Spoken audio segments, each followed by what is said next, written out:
So I was trained to become a gymnast for 2 years in Hunan, China in the 1970s. In the 1970s, she was trained to be a gymnast in China. When I was in the first grade, the government wanted to transfer me to a school for athletes of all. When I was in the first grade, my mom wanted to transfer me to a school for athletes, All expenses paid.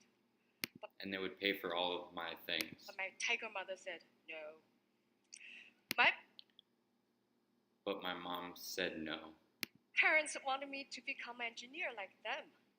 After surviving My parents wanted me to become an engineer, just like they had become. the culture, my dream would never come true.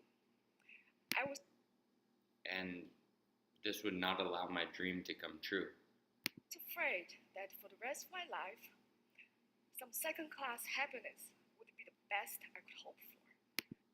For the rest of my life, I was scared that I'd have to work and be happy only with second class. But that's so unfair. So I was determined to find another calling. But I felt like that was unfair. So I was determined and motivated to find another calling. Nobody around to teach me. Fine, I turned to books. So no one was willing to teach me, so that was fine.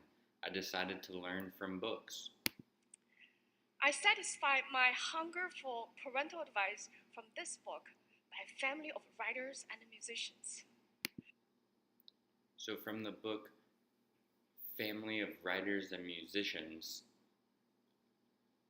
I obtained a lot of my knowledge.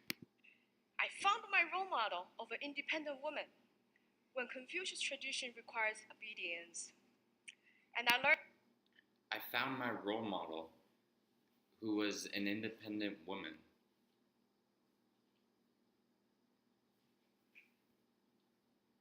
to be efficient from this book. And I was inspired to study abroad after reading these. After I read these books, it inspired me to study in all different countries. I came to US in 1995. So which books did I read here first? I came to the US in 1995, Books banned in China, of course. and I read the books that were banned in China. The Good Earth is about Chinese peasant life. That's just not convenient for propaganda. Got it. The book called The Good Earth is not good for the Chinese people. It views them as a negative. The Bible is interesting, but strange.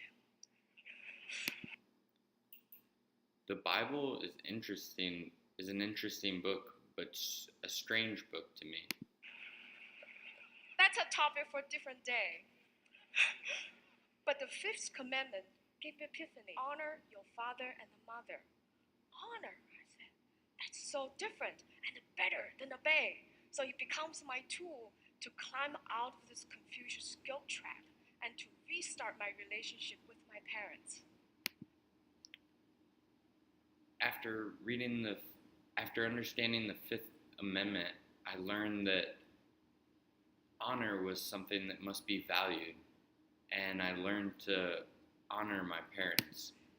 Encountering a new culture also started my habit of comparative reading. It offers many insights. For example, I found this map out of place